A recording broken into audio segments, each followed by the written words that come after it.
오늘 저희들이 함께 보실 하나님 말씀은 사도행전 5장 17절에서 25절입니다. 대제사장과 그와 함께 있는 사람, 즉 사두개인의 당파가 다 마음에 시기가 가득하여 일어나서 사도들을 잡아다가 옥에 가두었더니 주의 사자가 밤에 옥문을 열고 끌어내어 이르되, 가서 성전에 서서 이 생명의 말씀을 다 백성에게 말하라. 그들이 듣고 새벽에 성전에 들어가서 가르치더니 대제사장과 그와 함께 있는 사람들이 와서 공회와 이스라엘 족속의 원로들을 다 모으고 사람을 옥에 보내어 사도들을 잡아오라니, 부하들이 가서 옥에서 사도들을 보지 못하고 돌아와 우리가 보니 옥은 든든하게 잠기고 지키는 사람들이 문에 서 있으되 문을 열고 본즉 그 안에는 한 사람도 없더이다. 성전 맡은 자와 제사장들이 이 말을 듣고 의혹하여 이 일이 어찌 될까 하더니 사람이 와서 알리되, 보소서, 옥에 가두었던 사람들이 성전에 서서 백성을 가르치더이다. 시험과 시련이 지나가면 부흥과 축복이 옵니다. 초대교회 첫 번째 시험과 시련은 아나니아와 삽비라 사건이었습니다. 아나니아와 삽비라가 성령을 속인 대로 말미암아 그 자리에서 즉사했습니다. 그때 사람들이 얼마나 충격을 받았을까요? 그러나 그들은 충격을 받는 데서 끝난 것이 아니라 오히려 그들은, 믿는 무리들은 솔로몬 행각에 모였습니다. 백성들은 이런 거룩한 능력이 있는, 그리고 순수한 초대교회 공동체를 보고 감격했고 동경하기 시작합니다. 바로 그때 핍박이 찾아옵니다.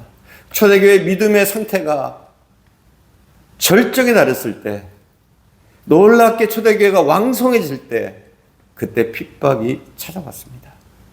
17절, 18절입니다. 제가 봉독하겠습니다.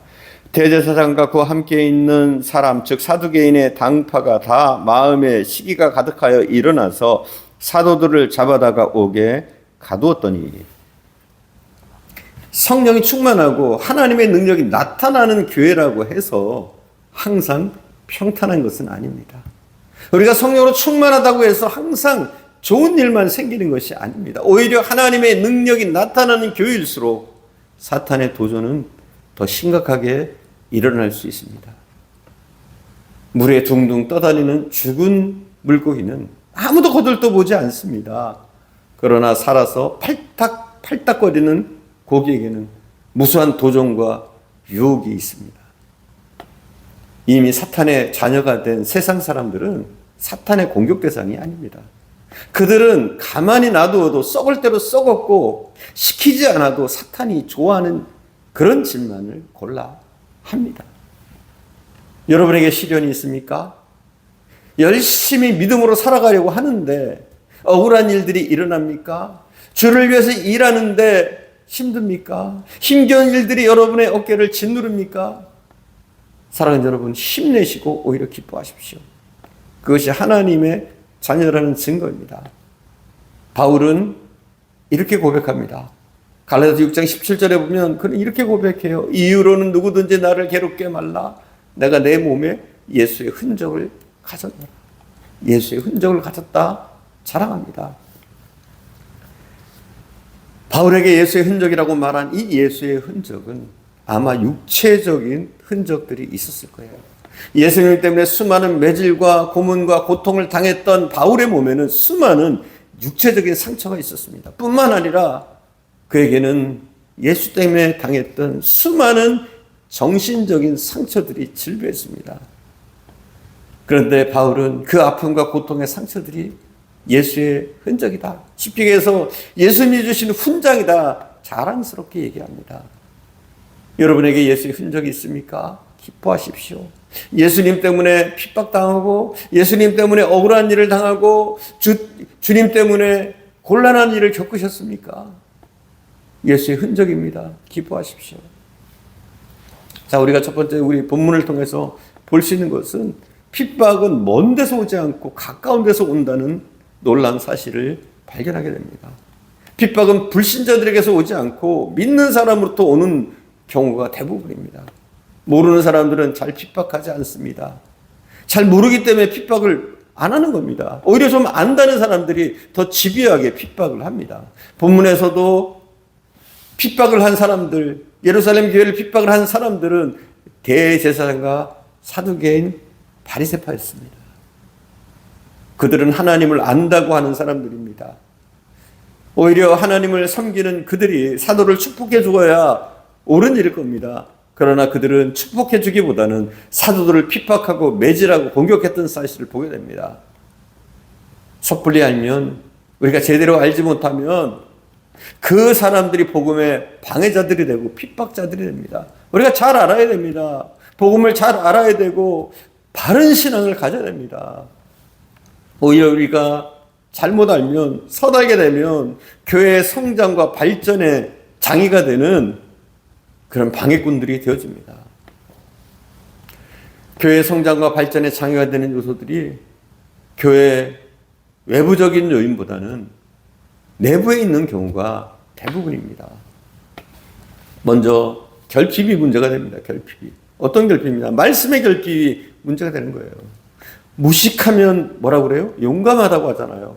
너무 부분적인 것만 알고 있는 분들이 있어요. 그런데 이 부분적으로 알고 있는 사람들이 고집은 셉니다. 마치 자기가 아는 그것이 진리인 양. 별로 아는 게 없는데 몇 가지 단순한 것밖에 알지 못하는데 그것이 자기가 알고 있는 전부이기 때문에 자기가 알고 있는 그것이 진리인 양 소리를 높이고 왕박의 고집을 부리면서 진리를 거부하고 복음을 방해하는 경우들이 있습니다. 여러분, 성경을 많이 보세요. 그래야 결핍이 없습니다. 여러분, 말씀을 많이 보시고 여러분 골고루 아셔야 돼요. 성경도 편협하게 보지 마시고 할 수 있다면 신구약을 많이 보세요. 같이. 그것이 좋습니다. 또 기도의 결핍, 이게 문제가 되는 겁니다. 기도하지 않으니까 모든 일을 세상적으로 바라봅니다. 그러니 바르게 신앙하는 사람들이 좋게 보이지가 않죠. 오히려 비판하게 되고 오히려 자기가 옳은 것처럼 착각하는 일들이 생기게 되는 겁니다. 기도해야 됩니다, 여러분. 시간을 정해놓고 기도해야 되고요. 우리는 기도는 호흡처럼 해야 되는 겁니다.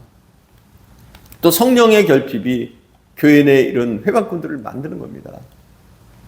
성령을 모르니까 하나님의 일을 방해하게 되고 막무가내로 회방하고 억지를 쓰는 경우가 생깁니다. 그러나 성령으로 충만해 보세요. 오히려 정말 하나님의 일에 하나님의 교회에 도움이 되는 그런 사람이 되어지는 겁니다. 불균형이 문제가 됩니다. 사실 교회에 불균형의 문제가 존재합니다. 어떤 교회는 말씀만을 강조합니다. 지적인 것만을 추구합니다. 물론 우리가 말씀을 읽고 말씀을 배우고 성경을 공부하는 것도 중요합니다. 그러나 그것뿐이라고 한다면 문제가 되는 겁니다. 또 어떤 교회는 성령의 신비한 체험만을 강조합니다. 지나친 신비주의로 흐릅니다. 이것도 굉장히 위험한 거예요. 오히려 신비한 체험만을 계속 강조하다 보면 너무나 자극적인 것만 좋아하는 이상한 성도가 되어지고 이단에 빠지기 쉽습니다. 그래서 우리는 말씀과 성령이 균형을 이룬 그런 신앙을 갖기 위해서 힘써야 됩니다. 사랑하는 여러분, 말씀을 많이 보십시오. 그러나 기도하십시오. 기도하시면서 성령의 역사하심을 경험해 보십시오. 그럴 때 우리는 균형을 잘 맞춘 밸런스가 잘 맞는 건강한 성도로 건강한 교회를 이뤄낼 수 있는 줄 믿습니다. 기도하겠습니다. 사랑하는 주님, 우리가 받는 핍박과 수모가 오히려 우리의 상급이며 우리의 훈장이 되는 줄 믿습니다. 바울이 고백했던 것처럼 내 몸에 예수의 흔적을 가졌노라 우리도 고백할 수 있도록 인도해 주옵소서. 오히려 예수님 때문에 교회를 위해서 당하는 모든 핍박과 어려움들을 감사함으로 우리가 돌릴 수 있도록 인도해 주시옵소서. 하나님, 우리가 교회 내에서 방해꾼이 아니라 회방꾼이 아니라 정말 교회를 살리며 교회의 기둥 같은 존재들로 세워질 수 있도록 인도하옵소서. 그것을 위해서 우리가 말씀을 가까이 하게 하시고 또한 더욱더 기도하면서 하나님의 음성을 듣게 하시며 분별할 수 있는 지혜들 우리에게 또한 공급해 주시기를 원합니다. 우리가 균형을 잘 이루는 성도들이 되어지게 하시며 더욱더 하나님께서 쓰시는 사람들로 세워질 수 있도록 하나님 친히 인도하시고 이끌어 주옵소서. 오늘도 함께 하심을 감사드리며 우리 구주 예수님의 이름으로 기도드립니다. 아멘.